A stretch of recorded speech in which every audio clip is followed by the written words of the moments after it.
On a tous remarqué que les Boeing 737 NG avaient des moteurs plats, mais alors pourquoi? Et vous allez voir, pour comprendre, il faut un petit peu remonter dans le temps.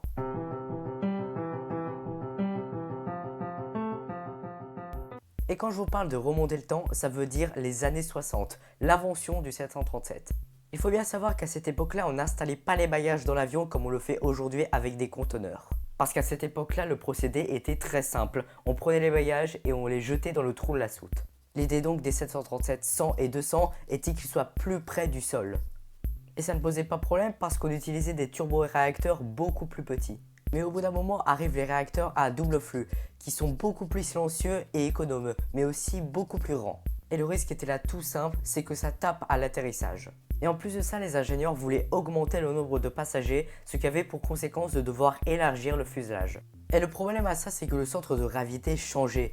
Les ingénieurs ont donc décidé de mettre le moteur devant les ailes. Et par la suite, les moteurs ont été aplatis, même si en soi le moteur n'est pas vraiment plat, c'est juste la lèvre en bas qui a été aplatie.